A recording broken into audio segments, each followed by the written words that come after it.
Hi everybody, welcome back to my channel. Today I want to talk to you about the Pick My Book winner for August. Winners, kind of.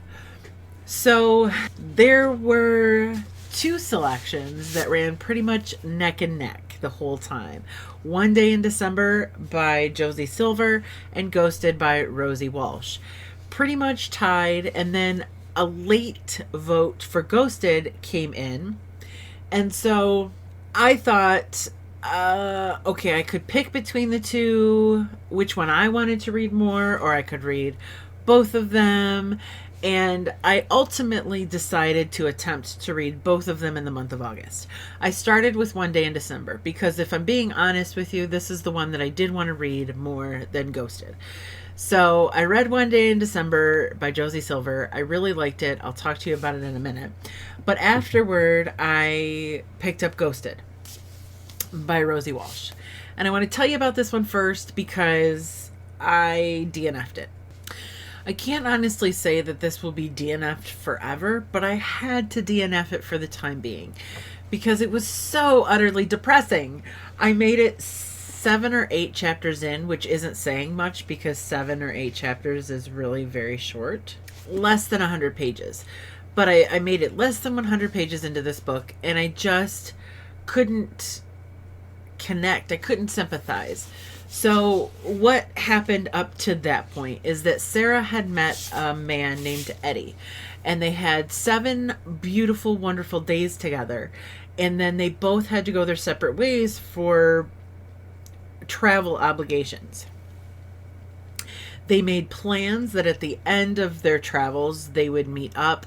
Sarah was going to pick Eddie up from the airport, and they would resume their love affair. Both of them were surprised at how much they cared about the other in 7 short days, but they both truly seemed to care about each other. Only Eddie never tries to get in touch with Sarah. He never attempts to connect with her after they go their separate ways. And then it becomes about Sarah trying to find Eddie. I know that the book is likely to change. I would think that it would be likely to shift and become maybe a little bit more palatable. But those first 7 chapters are really cringeworthy. Like, what we know is that Sarah is my age. I'm 39 years old. She's somewhere between 37 and 40. And, like, I can remember feeling this way when I was younger, but I can't imagine feeling the way that Sarah feels at my age. And so I didn't have a ton of sympathy for her. And I felt like if I was going to continue reading the book, then I'd better find a way to muster up some sympathy for this woman. And yet I didn't do it. I couldn't do it. Like, I mean, I just wasn't caring at the time. And so I'm sorry that this disappoints any of you, but Ghosted was not doing it for me. And Sarah just seemed a little too pathetic to me in the beginning. I didn't have an overwhelming urge to get to know her better. And so Ghosted was a no-go. But, like I said, it only beat out One Day in December by 1 vote, one very late vote. And so I read One Day in December, and the good news is I liked this book. It wasn't perfect. It wasn't the best thing I've ever read, but I did read the whole thing. So there's that. One Day in December is the story of Lori, who is traveling along on public transportation, a bus, one day, and she looks over when the bus is at a stop, and she sees this man sitting at the bus stop, and he's reading. He's not sitting at the bus stop apparently because he wants to get on the bus. I guess he just plopped down to read. But anyways, she's observing him, and she's very intrigued by him, and then he looks up, and when their eyes meet, they have this instant spark of chemistry, this overwhelming attraction to one another. And Lori is just utterly smitten. And she's willing him to get up and get on the bus. And he stands and starts walking towards her when the bus drives away. Lori then spends an entire year of her life looking for this stranger, looking to find him, reconnect with him, and see if it was just her or if there's an explanation for the overwhelming feelings that she felt instantly upon first glance. A year has passed. She doesn't find him, and instead kind of starts to move on. He's called Busboy. Her and her roommate slash best friend call him Busboy, and she's moving on from her obsession with finding Busboy when her roommate Sarah introduces Lori to her new boyfriend, and the boyfriend is Busboy, aka Jack.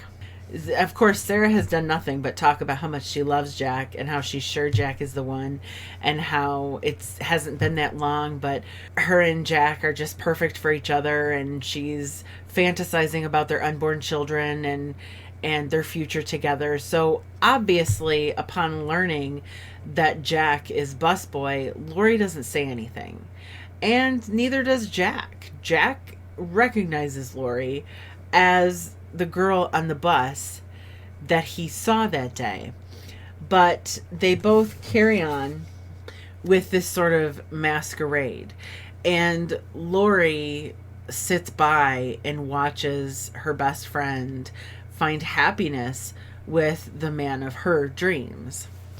The book itself spans 8 years.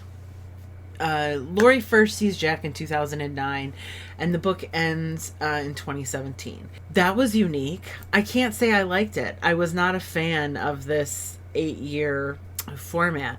It didn't help that all of the breaks in the book were determined by time. Each break in the book, chapter break, was completely at the mercy of time.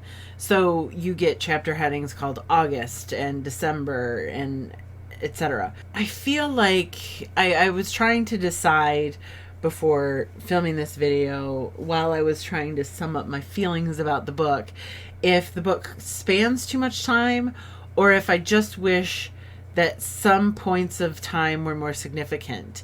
There are sections of the book where, you know, it's important to note that another year has passed, but nothing significant happens in that year. And I don't know if I really like the structure. I don't really know if it didn't do anything for me. I guess when you want 8 years to pass in a book, there has to be a way to do that. And this is as good as any, I suppose. But it didn't feel like 8 years worth of stuff. I think that the characters grew 8 years, and I think that maybe their relationships grew 8 years. There's that much maturity added to the characters and that much depth added to their relationships. However, it just felt very choppy. It just ended up, that's the problem that I had. It just ended up feeling very choppy. The other negative thing that I have to bring up is that this book is sort of depressing. I mean, it's about unrequited love. It's even about two people that sort of acknowledge that they'd like to be together and they're not together. Like, these people are not living their best lives, and it's sort of depressing in that regard.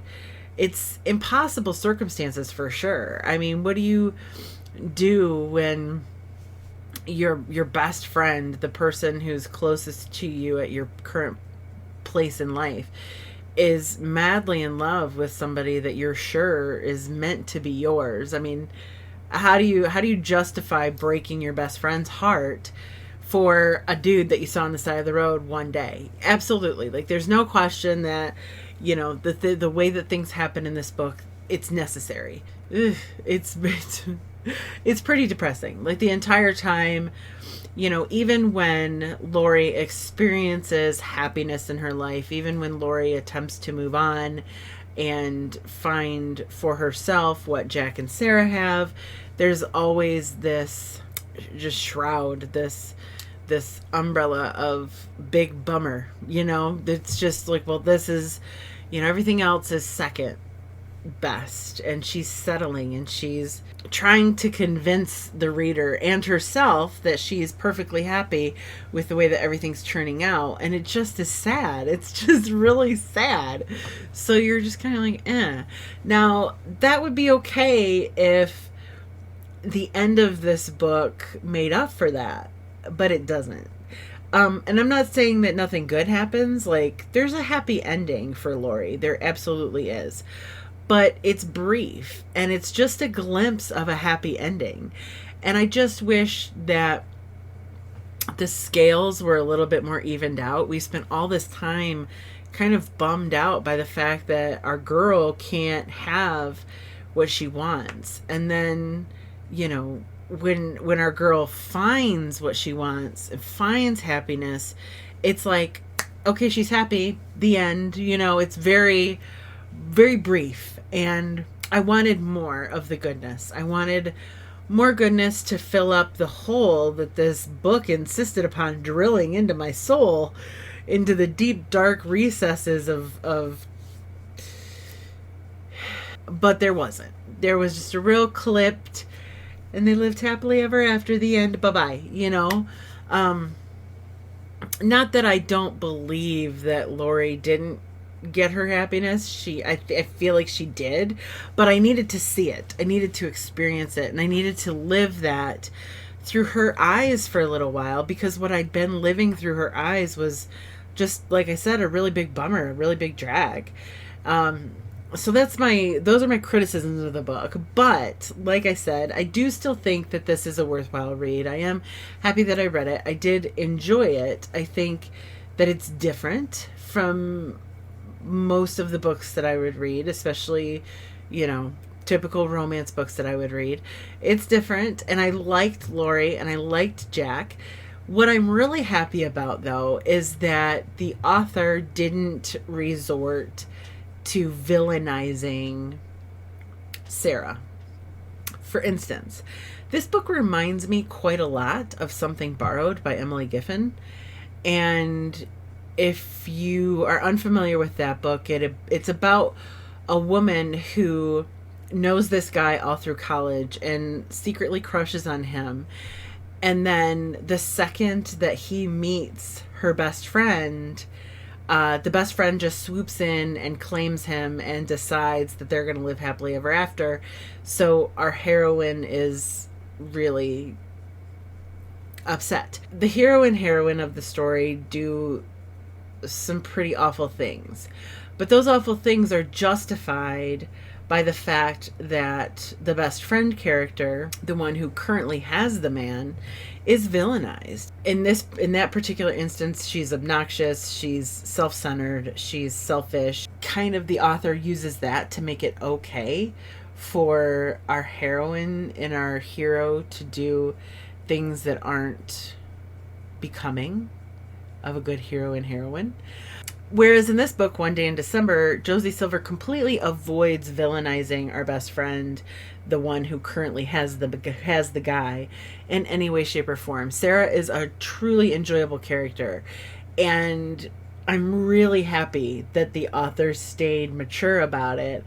All in all, it's a cute read. It, like I said, it's depressing, but I mean, the characters are likable, and it stays clean. And I mean, it was a good book. It was good. It's not going down in history as my favorite book.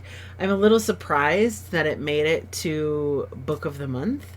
I'm not sure it's that prestigious. I'm definitely giving it 3 stars, not a bad 3 stars. 3 stars is still better than mediocre.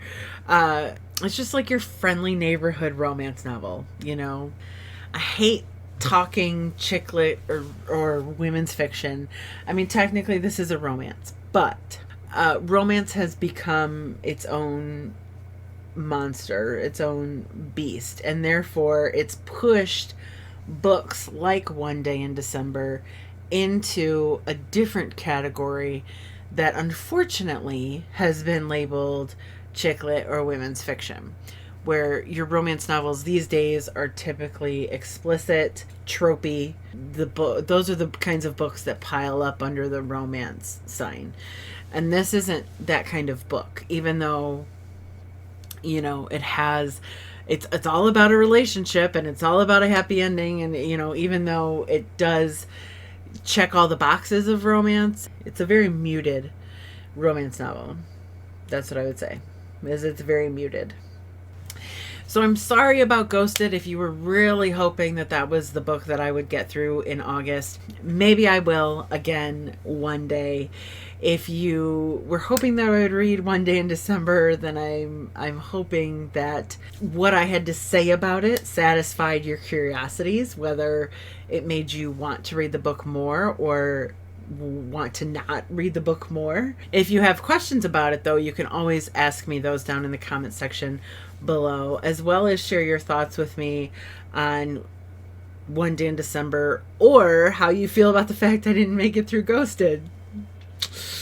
Ridicule the hell out of me. I'm here for it. So thank you so much for watching, and I will see you all very soon.